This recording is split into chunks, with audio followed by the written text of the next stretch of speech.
Subscribe to my channel and hit the bell icon so you never miss any video from my channel.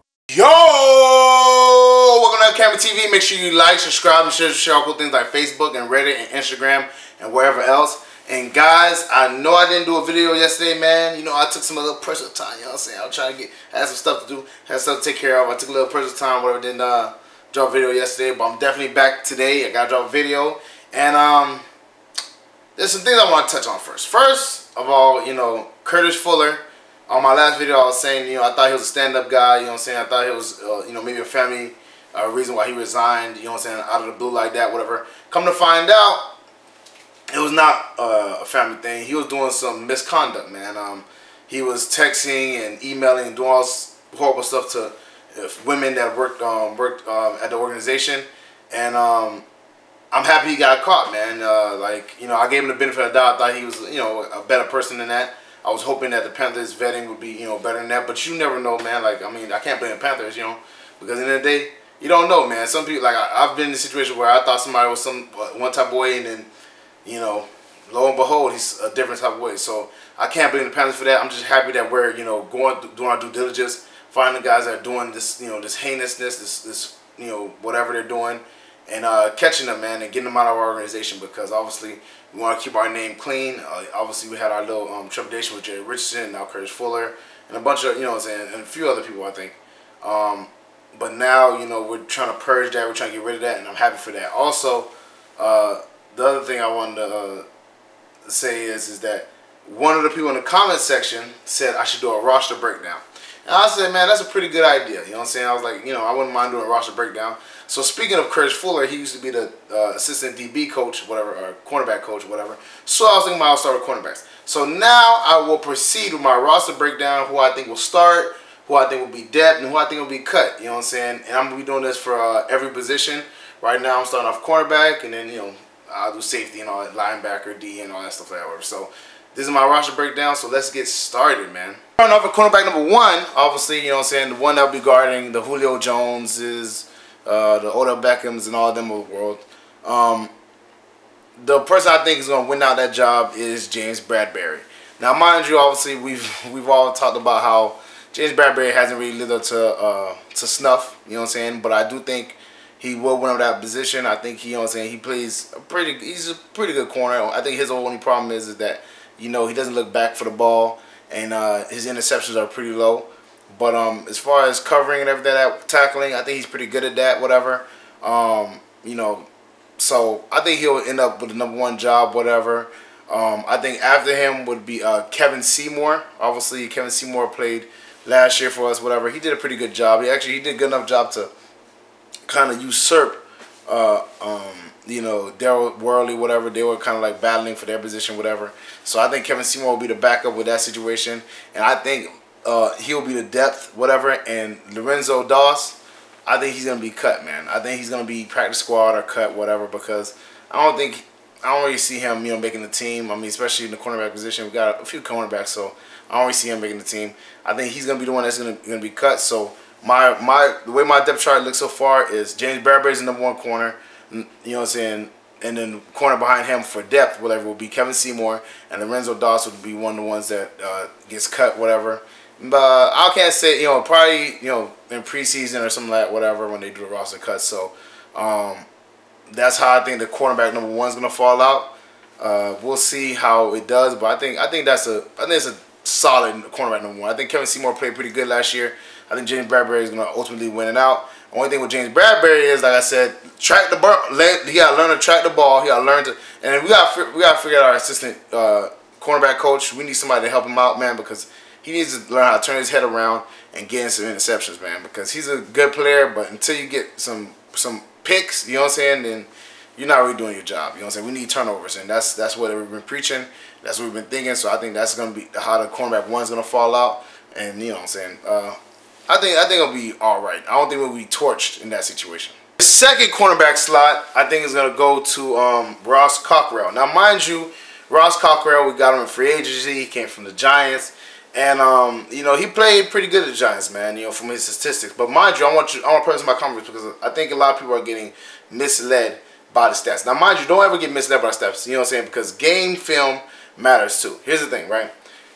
I think Ross Cockrell could be all right, you know what I'm saying, number 2 corner. But my thing is this. He had good stats, but you gotta remember, the Giants' defense was atrocious last year. So they were getting thrown on a lot, you know what I'm saying. They didn't respect their secondary. And besides, you know, if you're next to Janoris Jenkins, who they gonna throw it more? You know what I'm saying? When we had Josh Norman on the team, they didn't throw on the, you know what I'm saying, the left side. They threw more on the right side. That's how it goes, you know what I'm saying? So he was the second corner, and he was getting targeted a lot because Janoris Jenkins is considered, you know, a very good corner. So he was getting targeted a lot. So those stats might be a little misleading. You know what I'm saying? If you get targeted a bunch of times, of course you're going to come with picks. Of course you're going to come with pass offenses. Of course, you know what I'm saying? Because you're getting targeted so much. Now, mind you, unless you're getting torched left and right, you should be in a good situation. So I think that's how that plays out. I think Ross Cockrell becomes the number 2 corner for us and takes over Darryl Worley's spot. Behind him, I think it'll be Ladarius Gunter. Now, Ladarius Gunter, you know what I'm saying, we had him for a little while. I mean, obviously, he was on the depth chart with Darryl Worley and Kevin Seymour for a little bit. But he was definitely worse than Kevin Seymour. And him and Darryl Worley were kind of like, you know, neck and neck, whatever, as far as that goes. So I definitely think he'll be the number 2 receiver. He's also a taller receiver. So now, mind you, I think they're, you know, obviously we got the outside receivers are all like 6 foot, 6'1", 5'11", pretty tall receivers. You know, and I think Ladarius Gunter will be the one filling in behind Ross Cockrell. I think he'll be all right. He gets a little grabby sometimes, but I think as a number 2 corner, he's not that bad. You know what I'm saying? It's just like he won't be like, you know, hopefully he's not on there for a long time, and hopefully he doesn't get like exposed left and right. So, I mean, I don't think he's that bad. I think he'll be a good depth chart person. So Ross Cockrell will be the starter. Ladarius Gunter will be a depth chart person. And the third person on the depth chart, whatever, behind them, which I believe would be Cole Luke, I'm sorry. Cole Luke, you know what I'm saying? I think he would be cut also. I think he's going to one, you know, that's going to fall off because I'm not going to lie, man. You know, he doesn't really do much. I mean, unless they find some, unless he's like a special team star or whatever, I don't see him really making the team, especially because we got so much depth in so many positions. You know what I'm saying? Like, obviously, receiver, stuff like that, whatever. Cornerback, obviously, linebacker. We got a lot of positions that have a lot of depth. So, I don't think he's going to make it. You know what I'm saying? He's probably going to be on practice squad or get cut, whatever. I think he's going to be the one to fall off on the cornerback 2 position. So, I think the cornerback 2 position is going to fall out as Ross Cockrell, number 1, Ladarius Gunter, number 2, and Colin Cole, I'm sorry, you're going to be the odd man out and get cut or go on the practice squad. Whichever they choose, if they like you, they probably put you on the practice squad. But that's kind of difficult because I know they got a lot of you know, undrafted free agents they want to put on the practice squad and a bunch of other stuff. So if you do get cut, I'm not gonna lie, that's probably what it is gonna happen. I'm not gonna lie. Now the slot cornerback position was the hardest position for me, man. There's a lot of talent there, whatever, and this is just gonna be a battle royal. But this is how things gonna fall out. All right, this is why I think it's gonna be week 1. Week 1, I think Dante Jackson will be the starting slot corner. And I'm going to tell you why. His man skills are very good. You know what I'm saying? From what I've seen, the highlights and everything, whatever I've seen him play, his man's cover skills and his pass defense skills are very good. He's also very fast. You know what I'm saying? He can definitely keep up with the, you know, the Randall Cobbs and you know, all the slot corners that are speedsters. You know what I'm saying? Obviously the Willie Sneads or the John Browns of the world, whatever, who are smaller but faster receivers in the slot. Maybe even the Ted Ginn Juniors and stuff, you know what I'm saying? Because obviously Ted Ginn is a speedster or whatever. But I definitely think Dante Jackson could be an outside receiver. I think he just need to bulk up a little bit. You know what I'm saying? I'm telling you, he gained like, he's like 178, maybe 180. He gets up to like 190, you know what I'm saying? Like get 10 to 12 pounds, maybe, you know, maybe 15 just to be safe. I think he could be an outside corner. I think he's, you know, good enough. I think his cover skills are good enough. His interception skills, I think he needs to get better. A little bit, just about a little bit. You know, I don't think he's like bad at catching the ball, but I think he should. You know, I see him more kind of like a body catcher. Hopefully he gets, you know, they can help him become more of a hand catcher or whatever, so he get more interceptions. But I definitely think he'll be the starting slot corner. I think after him would be Captain Mullen. Now this is difficult because Captain Mullen, you know what I'm saying, and Corn Elder are, you know, obviously Corn Elder have been training a lot, whatever, and Captain Mullen is, you know, is not the same person.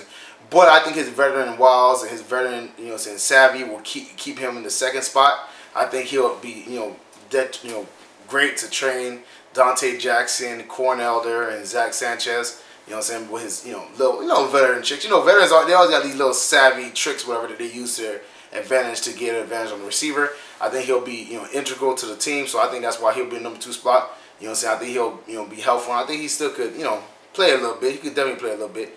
But if it was just on talent, I think Corn Elder would have edged him out. But because of that veteran savvy and because of, him being a veteran and knowing the game and being good at what he does, I think he'll be in number 2 spot. So obviously that means Corn Elder will fall number 3. I think Corn Elder will be a very good, number 3 corner or slot corner.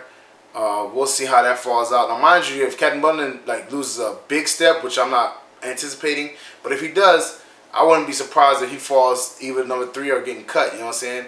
And they just figuring out going to a youth movement. But I don't see that because I know the Panthers like veterans. They very savvy. They like, people that utilize the younger people. So I definitely think Captain Bundlin is going to be the roster. But I think Corn Elder is going to be number 3. I think he's a little bit better than Zach Sanchez, especially from what I've seen. Zach Sanchez has never taken that leap ever since they drafted him.